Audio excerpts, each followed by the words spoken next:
Энэ таны тавьсан илтгэлдээ 7 дугаар сарын 1-ний хүний эрх зөрчигдсөн амнаас орхисон эргийг хуулийн дагуу шийдвэрлэх үзүүлэх даралтыг дотроос нь хамжих боломж байг гэж шийдвэр гаргасан гэж бичсэн байна.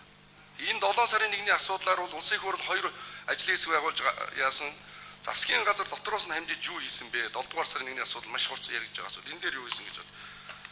Дараа нь бол энэ хоёр намын дарга нар хоорондоо ярьж тохиролцож сандуулгасны дагуу ажилласан гэж.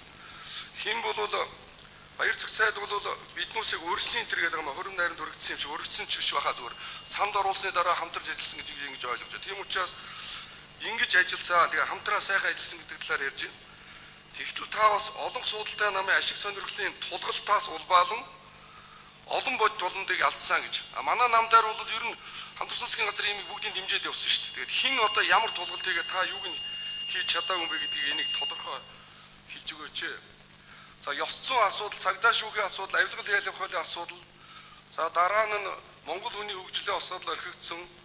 Монгол хүний амжиргааны тухай ярихаар нүүр хийх газаргүй болж байгаа нь гिचээд энэ бүхнийг хийх илмэлцэл дэмжлэгж авч чадахгүй.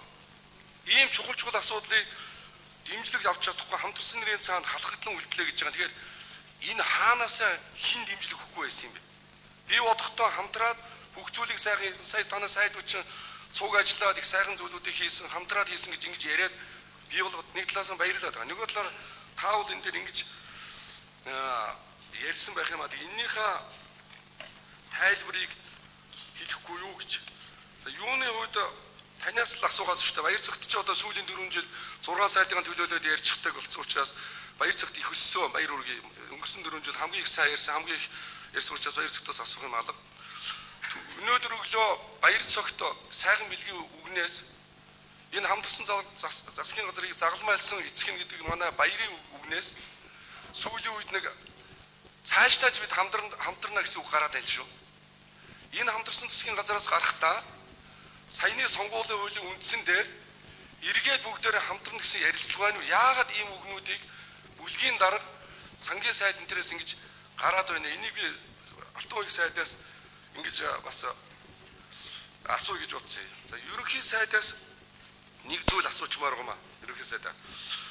Юу одоо энэ хамтарсан засгийн мөрийн хөтөлбөр чинь хамтарсан засгийн мөрийн хөтөлбөр. Тэгээ одоогийн засгийн газар чинь дангаараа засгийн газар байгуулагдахаар хамтарсан засгийнхаа мөрийн хөтөлбөрөөр явах юм уу? Дангаараа байгуулсан засгийн газар эсвэл дангаараа мөрийн хөтөлбөр байгуулж явах юм уу? Энэ дараагийн мөрийн хөтөлбөрүүд бол эсвэл хамтарсан засгийн газрын мөрийн хөтөлбөр дээр дараагийн шинэ засгийн газар тодорхой нэмэлт өөрчлөлт оруулсан уу? Мөрийн хөтөлбөр хийх үү гэсэн эдгээр асуултыг тавьмаар байна. Ер нь бол тэр эрүүл мэндийн холбогдлолтой, хямралын холбогдлолтой энэ төргээд үрдүн зөв баахан цаас үзүүлээд байгаа болохоос яг үрдүн гараагүй олон асуудлууд би энийг одоо энэ богино хугацаанд асуух боломж тунд таар байна л да.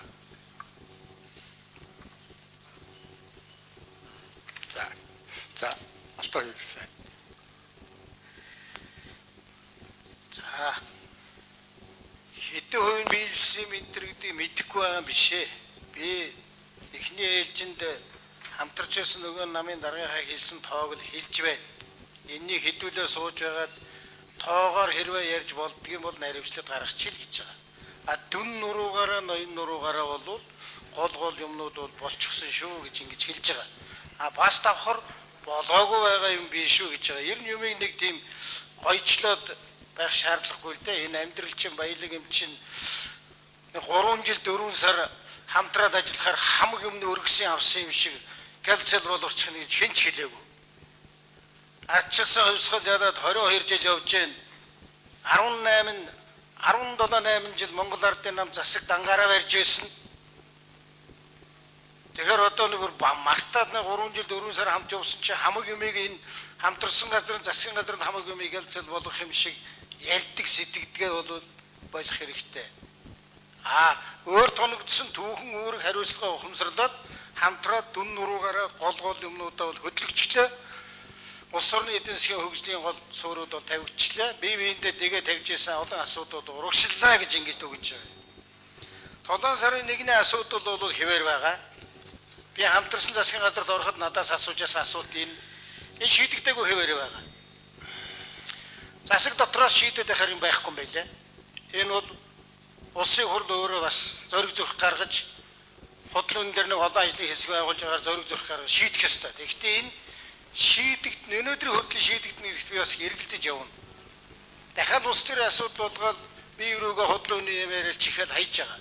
Хамтарсан засгийн газарт орж байгаа явдал бол 7 дугаар сарын 1-ний үйл явдлын гэм буруутныг хаацайлах гэсэн, бүдгрүүлэх гэсэн, зогсоох гэсэн явдал биш шүү гэдгийг би тэр үедээ яруудад хэлж ирсэн.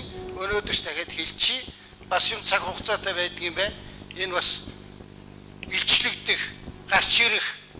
Тэгээд олон нийтэд одоо тод болох тэр цаг хугацаа ирэх байхаа гэж би найдаж байгаа. За, олон цөөх гэж байгаа. Бас нэг юм андуурч болохгүй. Би бол хийсэн юм хийсэн, хамтраад болсон юм болсон гэж байгаа. Болоогүй юм бас болоогүй гэж хэлнэ. Тэгвэл хэн нэг рүү буруу чихэхгүй. Та нар бол олонх, бид нар бол цөөнх. Тэгээ хамтарч байгаа. Тэгвэл эцсийн шийдвэр бол олонхын хүсэл эрмэлзлээр бас гарч байгаа шүү дээ. Тэрнийг бас тооцоороо. Би олон жишээ хэлээд яах вэ?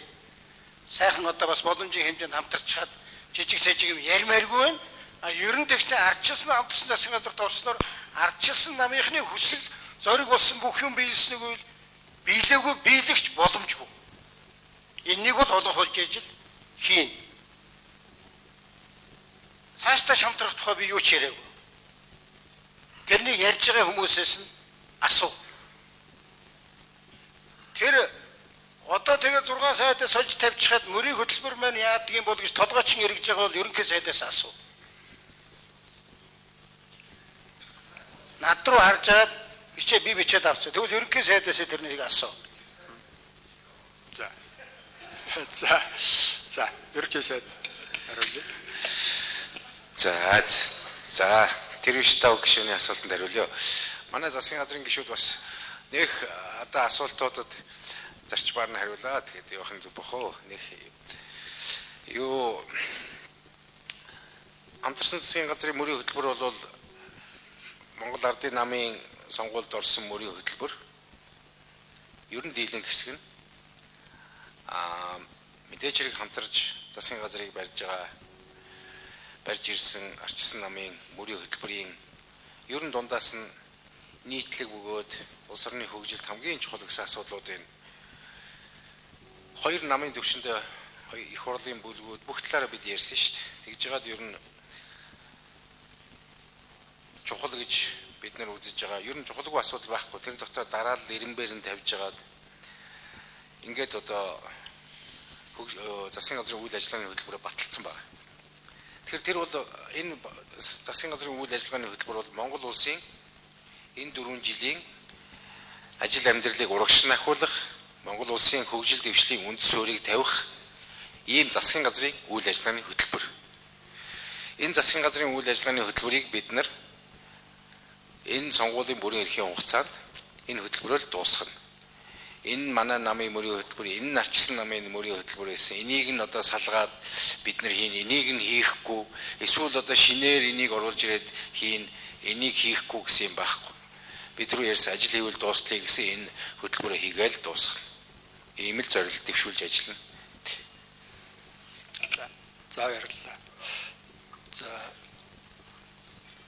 За тэгсэн юм аа. Гэхдээ та хоёрын нэр орсон чи Алтайг даргаыг хариулж байх гэсэн бас гэлсэн шүү. За сайхан байл. За баярлалаа. Юу тэр штаб гишүүнээ өглөөний төрийн байгуулалтын байнгын орооны хурал дээр энэ асуудал хөндөгдөөд та жоох арай буруугаар л ойлгосон юм шиг байна. Байнгын орооны протокол эднэр дээр би гараад ирэх байлгүй дээ.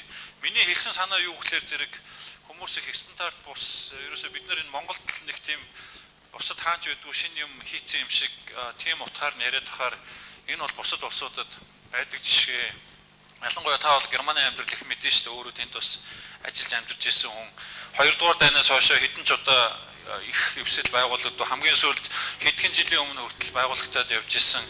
Тэр жишгээр л эн чинь ийм асуудал дэлхийн бусад улсуудын хувьд урд нь ч байсан, одоо ч байна, цаашид ч байх болно гэдэг байдлаар хэлсэн. Тэрнээс биш Монгол улс мостой холбогдуулаад бид нар энэ 12 оны сонгуулийн дараа дахиад хамтран гэдэг нэг ч үг үсэг дуграагүй шүү. Тийм учраас та ялангуяа бүлэг байр суурьтай юм шиг ингэж холбож битээ буруугаар ойлгоороо л гэдгийг хэлэх гэсэн.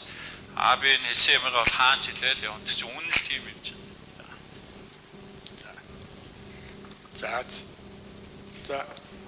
За тэр үстэг өгш тодруулъя.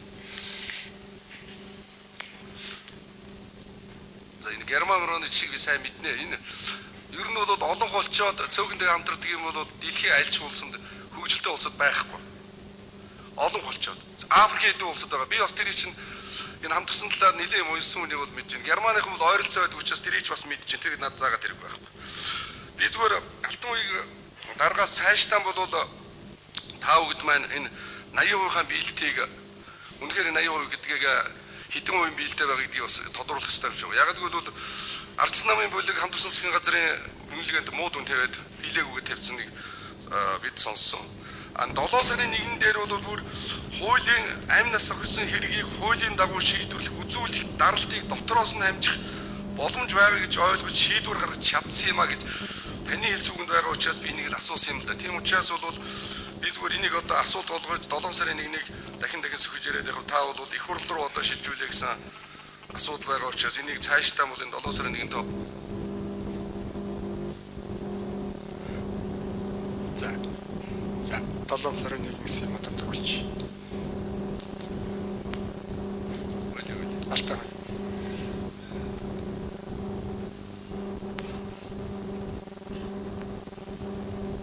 Одоо яа нэг нэг сайн ойлгосон. Эхлээд надад өөрөөсөө асуусан юм асуу.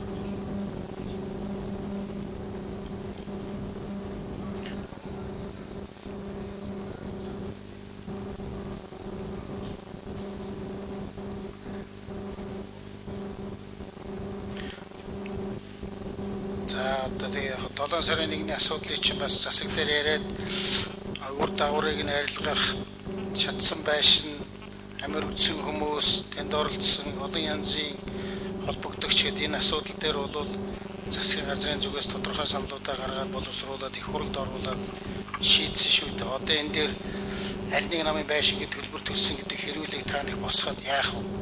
Үр дагаврын би ярьж байна. Ер нь одоо тэр 5 хүний хэн буудсан юм, яасан юм энэ төр гэдгийг чинь бол засгийн газар дээр ярьдаг асуудал биш ээ гэж шин.